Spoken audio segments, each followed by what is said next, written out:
Remember this spot? I was in this spot late spring, early summer this year, and I was standing stump back there behind me about 25 yards. I stood there. I think I had the camera a little far back, and those deer got up and were walking around directly behind me. I didn't have a clue they were there. Well, I'm at the exact same spot now, and I'm back home. I am somewhere between Squamish and Parramatta, British Columbia, and there's snow here. It's getting cold rapidly. The snow line's just hammered down to the bottom of the valley rapidly, which is pretty exciting for me for hunting this fall. And I don't know, another week and a bit, I'm really going to start picking up. I'll probably be hunting every single day in the mountains. But in the meantime, I'm going to explain to you guys and show you guys the video I took on that last trip. I think I discussed it in the previous video, not the hunting videos, the moose videos. But I explained to everybody how when you are in the woods hunting, like myself and thousands of other people just like me, you don't miss too much. You're always on the look for the sign of the game, right? Also take note, I'm also a licensed trapper. I'm not a fur trapper. I've never been into fur trapping myself. It's just not my gig. But I am a licensed trapper, and I specialize in dealing with problem wolves and the overabundance of wolves when that occurs. Okay, so take note, and a lot of you people that are familiar with trapping, you'll also know that when you are doing that, you're non-stop looking for sign, tracks, marks in the snow, on the mud, on trees, on branches, on anything. You're non-stop looking, and it becomes second nature. It's just second nature. You don't even think about it, but you're doing it. And also take note that when you, unfortunately, I will say it unfortunately because it's almost like having a life sentence in a way, when you run into one of these beings, become aware of them on your own, it changes everything. It changes everything. There's no way getting out of it.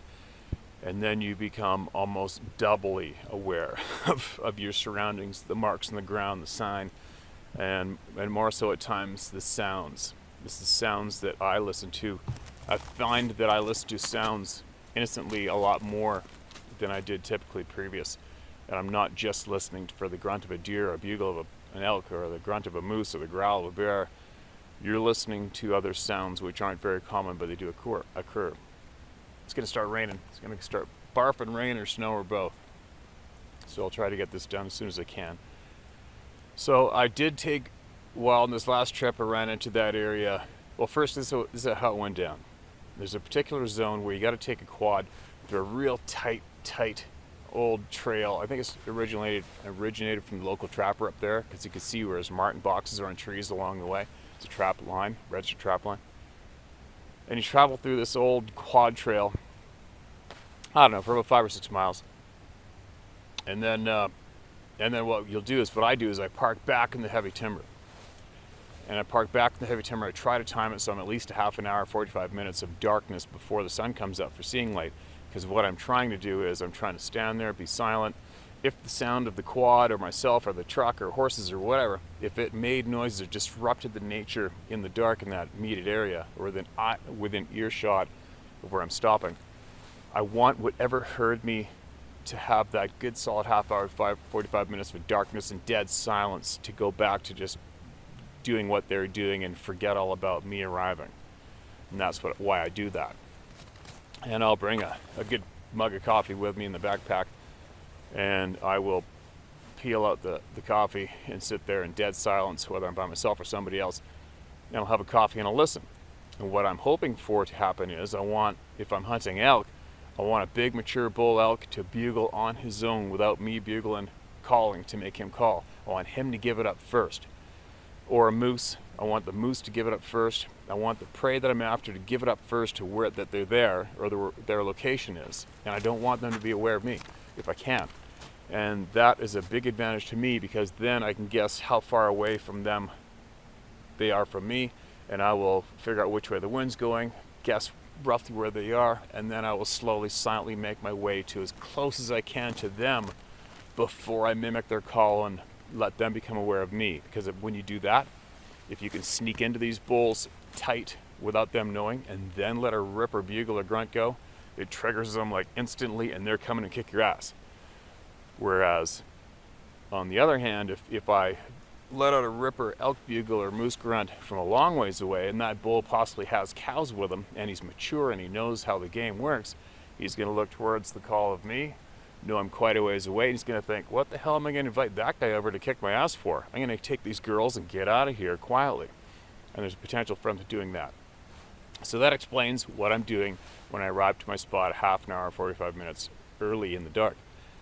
So we did that again. I did that last year too. If you saw that video when I went and harvested that elk by myself, I went up north by myself and camped, and coincidentally had an odd night there. I think I heard about maybe 6 trees fall down during the night with no wind, no rain, no anything. It was freezing cold. I think it was -10. That time I went back up, and that was a little odd. Whatever. But it kept me up fairly often. Every single time I poked my head out of the tent or woke, the drum of a grouse would come out loud all through the middle of the night. Whether it was a grouse or not, who knows? Was it mimicked? I don't know. Probably. Not losing too much sleep over it. But I'm just taking note of those items that I'm aware of. Who wakes up all through the night, 11 at night, midnight, 1 in the morning, 2 in the morning, and every thing you wake up to go pee or do whatever does a grouse drum? Birds don't do that, as you know, especially you turkey hunters. Turkeys don't gobble all through the night, right? It's when the sun's coming up. But anyway, I took note of that. One time going through that remote quad trail coming out last year, I do recall all of a sudden feeling like every single piece of hair on my body was on wire, and it felt like something was right frickin' behind me the whole way out. It freaked the living shit out of me. And I don't normally get that. That normally doesn't happen to me. As an example, I drove 14, 16 hours to get up there by myself. I camped by myself. I went in there. I've been in there I don't know how many times over the years. I've never had that feeling. But last year, that one time in the dark at nighttime coming out, my head was frickin' spinning. But you take note of those times in your life. You take note of when those things happen, where they happen, when they happen, and you don't forget it, especially when you're going in there again. But this one particular morning a couple weeks ago, we went in there, did the run in the dark, parked, got the coffees out, drank them, listened, nothing. Stalked up into this area, which is exactly what I did last year to harvest that elk. Stalked into where those elk were last year, exactly a year ago. Nothing was there. The sun came up, it was a little warm. Hung out for a little bit, hiked up the road, hiked back, and then I told my partner to stay here with the backpacks and the gear, and I would hike all the way back into the timber and retrieve the quad, and then ride it all the way back to him. And then we're going to carry on a few more miles that direction to go hunt another far corner of the area, and also go retrieve a trail camera that I had set there previously, 8 feet up a tree. So when I walked back to the quad, and then I got back, and my buddy said flat out, he says, "Did you hear that? Did you hear an elk?" He's like, "No, something beating on a tree." And he heard what he described as, this sounded like a sledgehammer being wailed against a tree, but far too loud and far too powerful for it to be a human being. And he said it hit the tree a few times, loud and crisp. It was no wind that morning, just dead still air. Oh, and that's another thing too. When we did park the quad, I took note to myself. This friend of mine, he's not into the Sasquatch topic. He's never seen one. I think he's had an experience with one previous when he was running near Whistler one time, but it's another story. And I did take note when we were standing by the quad to have a coffee. It was so eerie, dead quiet. It was ridiculous. You could only hear your blood pumping between your ears. It was so quiet. And I remember taking note of that. It was just dead quiet. I mean, the birds weren't waking up. Normally the birds wake up, the squirrels wake up, the forest comes alive, you hear the sounds. Didn't hear a thing. And then I retrieved a quad, came back, he said he heard the tree getting beat on 3 or 4 times, and then pause, and then 2 more blasts in the tree. And at first I thought he meant he heard it off in the distance pointing that way, where the quad was that way. But then he said, no, it was from where you were. Right, he said it came direct from where you were. I'm like, what? I didn't hear nothing, man. I didn't hear a thing, which is odd. But I had a conversation with a friend of mine just the other day in email where he's talking about how some people's hearing gets chopped from certain sounds at certain times with different occurrences with some odd episodes. Talk about that later. That was kind of odd, but for me, I know exactly what did it, and I wasn't amused. It's not a fun item to have going on for me when I'm focused on elk hunting or hunting. I just don't need that shit. I don't need to be escorted out of where I want to hunt. I don't need my hunt ruined. I just don't need it. I'm over it. I've had it happen a handful of times now. I don't need it. And I've said out loud more than a few times by myself, I'm just here to hunt. I'm here to get my food. I'm not here to expose you, seek you, or get a picture of you, or preview to anybody, or share your location. I don't care about you. Just let's leave each other alone. And that's how I carry myself, and that's what I've said out loud a few times when I go to places I don't normally frequent all the time, like I do right here. And then we carried on, went down the trail, got to where the trail camera was, and the trail camera, which is set on a tree, I put a stick behind it all the time. It was spun right around, about a quarter of the way around the tree to face the next tree beside it, which was only 2 feet away in a trunk like that. And we were the only ones in there since the camera had been set. And I'm like, well, that sucks. You know, there was 2 or 3 videos of myself on there and a bull moose walked through there, and that was it. The camera didn't trigger when it was spun. The batteries were dead. It's a brand new camera, one that I firmly stand behind. And that was a lot. The batteries being, you know, the camera being spun, okay, fine. It could have been a moose and his antlers. I've had moose and elk bash the shit out of my cameras before. I've had black-tailed deer bash the shit out of them. But that little branch I balance in there to keep it on an angle, pointing down, that stick should not have stayed behind that camera when it was spun around, if it was done by antlers. Whatever, it wasn't done by a bear. There's no teeth marks on it. There's no claw marks in the tree. Nothing we'll lose sleep about, right? So I moved the camera, replenished the batteries, and then we went on a big, long, deep timber hunt off not too far from the Peace River. We hunted the banks, the breaks above the Peace River in timber on the, what side were we on? We're on the southwest side of the river, I guess, at that point of the river. And nothing, didn't see a thing. We did push a couple of, I think elk came jumping out of the bush. We just heard something crashing through the bush below us at one point. Didn't feel alarmed, didn't feel any stress or heaviness from that area.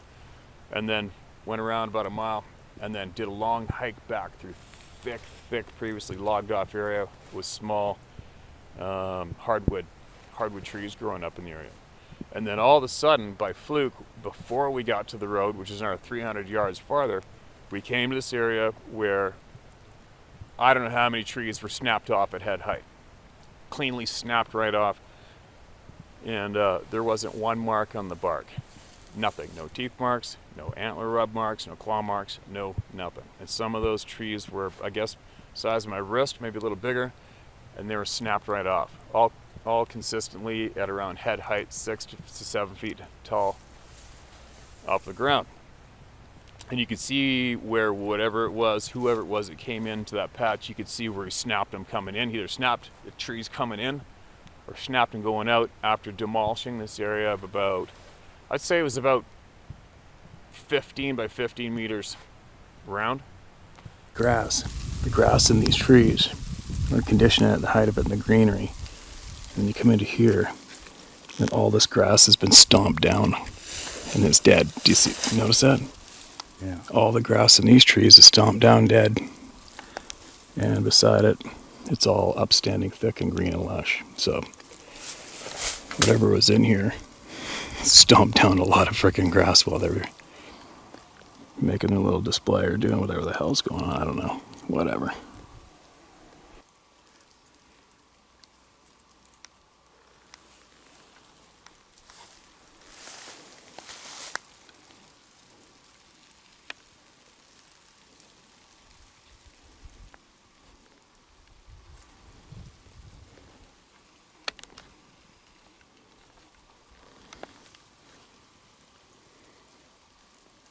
There's a lot of destruction here.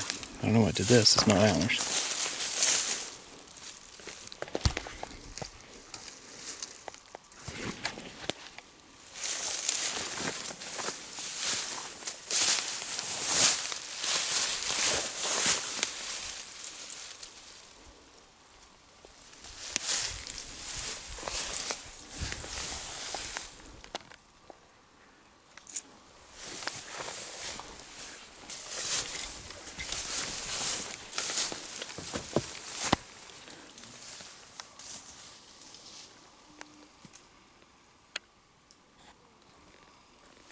mess, eh?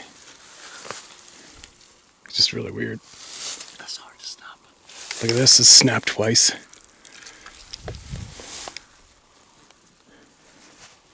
Snapped twice, and there's no antler marks on it. Weird, eh? Whatever, is what it is. This little group of trees looks like they're all just grabbed together like a bouquet and thrown down, eh? These ones right here. Look at that, 1, 2, 3, 4 of them in a bouquet. Ripped up and thrown in a stack. Alright, onward. I'm good. Alright, so this is definitely, obviously it's rubbed by antlers. What would I say this was? Probably high probability it was a moose. Elk do the same things, same willow too, right? So could have been a big elk, but going by these snapped, the girth of these snapped ones here. That one could have been a big bull elk. Might be on a moose, but either way, this is what it looks like when antlers break trees in half. All right. There's the bark's shredded, rubbed right off, the whole length, shredded. See this? It's just shredded, blown up and shredded.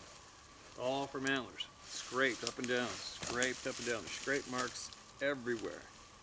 You see the bark's just chiseled right down. And that is what it looks like when a tree gets destroyed from antlers. All right? It doesn't look like, it'll never look any different. If a bull came in and say wanted to snap this in half, clean, without leaving one mark on that bark, it's literally impossible. Unless he wrapped his mouth around it with his gums to block his teeth from penetrating the bark, and he went and snapped it with his mouth and not using teeth. And here's the tops. The same thing. I mean, here's the top of it.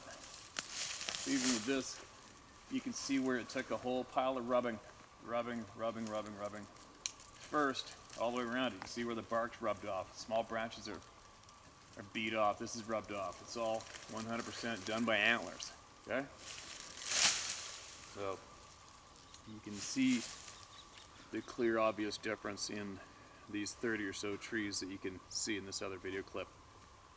How they're all cleanly broken in half, and all the bark is perfect, and there wasn't one scrape mark, tooth mark, claw mark, antler mark on it at all. And what makes it really apparent and obvious what did it, especially the heavier one that was broken in 3 different places. So that absolutely eliminates snow load. But looking at the grass pounded down in the area with the 30 trees blasted in half. The grass is all pounded down. The grass next to it and the other trees is up, green, you know, kind of brown or green, but it's alive. And there you go. That's what we found. And take it for what you will, is what it is. But I can guarantee you, I know what it wasn't. There you go. And there's even one spot, I videotaped it all. There's a spot where a handful of these trees were just, boom, thrown down in one stack. One tree, one of the heavier ones, was broken 1, 2, 3 times. So the top was snapped off, but it was left by a thread of bark, and it was hanging. And, oh no, the top was snapped completely off and gone. And then another chunk of about 3 or 4 feet of it was broken off again and hanging by a thread of bark. And then the base of it was mulched, like psh, psh, psh. It wasn't broken clean enough for it to lay down. It was still standing, but you just grab by your fingers and go like this. And that was the one I was almost tempted to cut that off if I had a handsaw, something with me to take it home, because that was absolutely bizarre. And the strength it took to snap these trees off, a human being couldn't have done it. And is what it is. I know what didn't do it. I will bet my life on it. It was no elk, no moose, no grizzly bear, no deer. All right. So, and it was not a human being. So what does that leave that it was? It is what it is. So another thing too, that display wasn't done for our benefit. That was done a while back. And you can see in the video, I videotaped all the grass. It was about this tall on average in that huge, massive patch of these trees. It's a big, long, thick patch of that growth. And you could tell off the side all the grass was still up and green and alive. And that the grass, and you could tell that you could see plainly on the ground, everywhere these trees were snapped off, the grass was stomped flat and dead.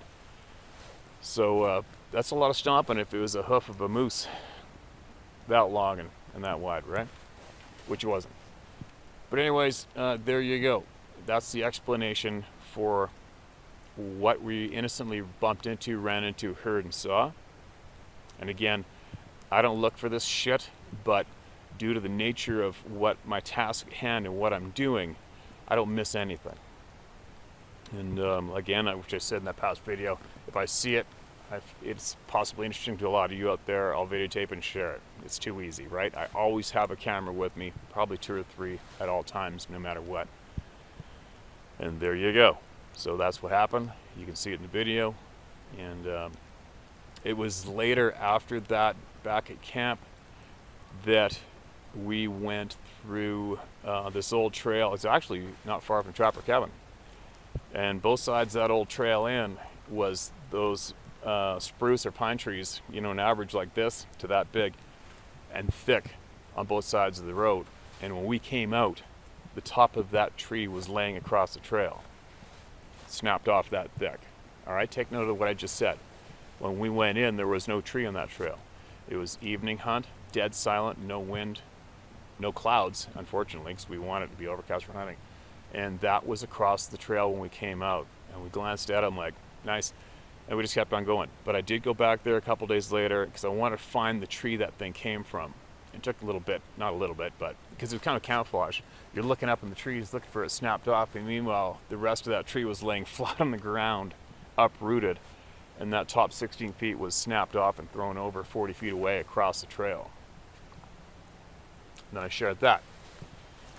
And then a handful of emotionally challenged wackos blew a gasket. Oh well. Sucks to be those people in that state of mind, isn't it? Imagine going through life that fragile. But anyway, so that's what I saw. That's what I videotaped, and that's why I shared it with all of you here today.